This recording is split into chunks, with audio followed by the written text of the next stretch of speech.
Hello Virgo, Sun, Moon, Rising, and Venus signs. Kamusta kayo? Sana po nasa mabuti kayong kalagayan.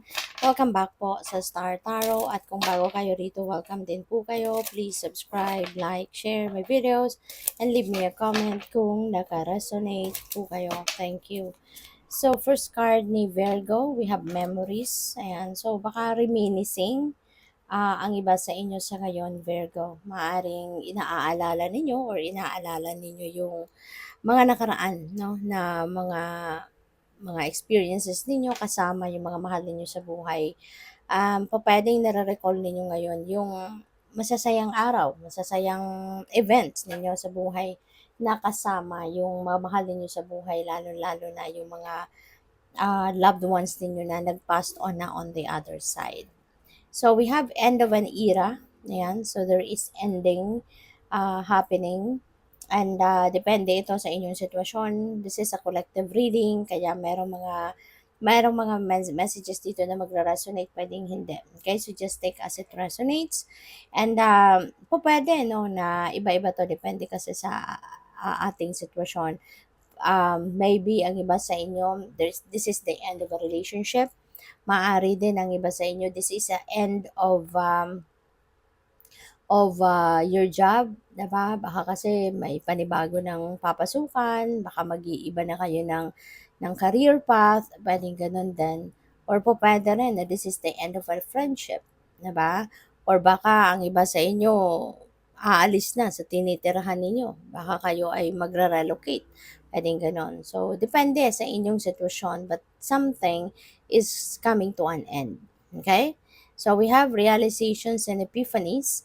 At maaari 'no, na yung pagtatapos na 'to ng pagtatapos ng sitwasyon na ito, maybe yun ang naging bunga 'no, ng inyong mga pagmumuni-muni pag-iisip, with the realizations and epiphanies that you had recently.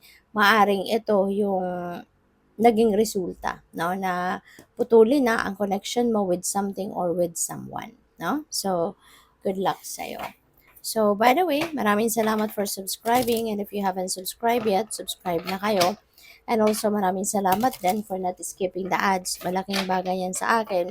And also please click the join button sa baba ng video kung gusto ninyo na mag-join kayo sa membership. Okay? Salamat po. So we have Ace of Pentacles. Wow, napakaganda nito. This is beautiful, Virgo. Na this is the Ace of Pentacles. This is the beginning. No, 'di ba? May ending tayo. Pag may ending, may beginning. So, with the Ace of Pentacles here, po pwede na yung mag-end na to is poverty, mag-end na dito yung discomfort sa pera, maaaring meron kayong mga pagkukulang lagi sa pera, maaari no, na yun ang magtatapos, no? Because you are beginning a new chapter in your finances, no, with the Ace of Pentacles. So, this is the beginning of becoming more abundant, more prosperous in your life. Mayroong dadating dito na financial blessings, no? Maaaring meron dadating na windfall of money, merong winnings, no? At pwedeng may bonus sa trabaho, pwedeng bagong career opportunity yan, pwedeng bagong trabaho, bagong business, na sila yung magdadala sa iyo ng oportunidad para mas lalo kayong magkaroon ng mas maraming pera, mababago na yung inyong financial landscape, no? At mas magiging prosperous and abundant na kayo sa ngayon, mas magiging komportable na yung pamumuhay ninyo sa ngayon dahil dito sa kasaganaan, pagdating sa inyong kaperahang aspeto. So, we have the Two of Swords. Ayan. So, si Two of Swords, ano to? Si Two of Swords, this is indecision. Pwedeng meron kayong indecision, hindi ninyo ma-figure out what you're going to do. Hindi pa nagkakaroon ng linaw ang inyong isipan kung ano na yung gagawin ninyo, ano na ang diskarte, ganyan, no? Confused, no? Confused pa kayo. Or pwede rin na this is your choice na ayaw mo munang magdesisyon. This could be your choice na ayaw mo muna na pagdesisyonan ito, ayaw mo munang tignan yung situation na ito, yung gano'n, no? So, that is possible.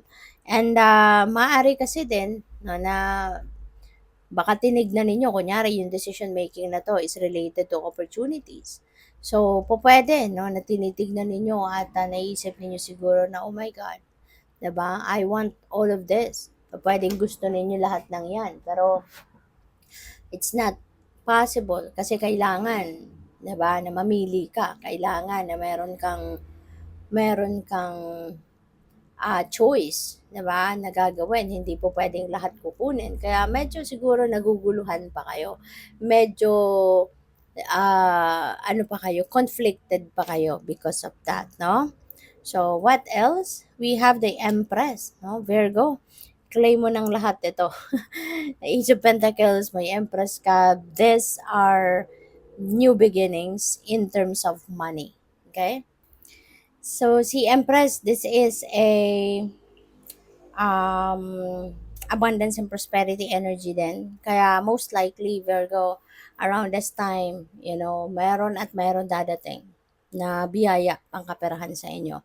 Meron at merong dadating financial opportunities na po pwede talagang magpaluwag, no, ng inyong kaperahan. Po pwedeng ngayon may experience mo na din yung luxury, 'di ba, na hinahangad mo. Yung parang as in makakaluwag-luwag ka talaga. This is going to be the start of you feeling great, no? Kasi po pwedeng masosolve na yung mga problema mo sa pera, matutugunan mo na yung mga pangangailangan mo pinansyal, 'di ba? At yun nga, no, makakahinga kang maluwag kaya kahit papaano may experience mo na din yung luxury na gusto mo din, no, na ma-experience. So, we have the lovers. Ayan. So, ang iba sa inyo, pwede kung single ka pa, no, papasok ka na sa bagong love and romantic relationship. No? Mas ano ka na ngayon, parang eto na yung time na dadating din yung swerte mo din, ano, pagdating sa love life naman.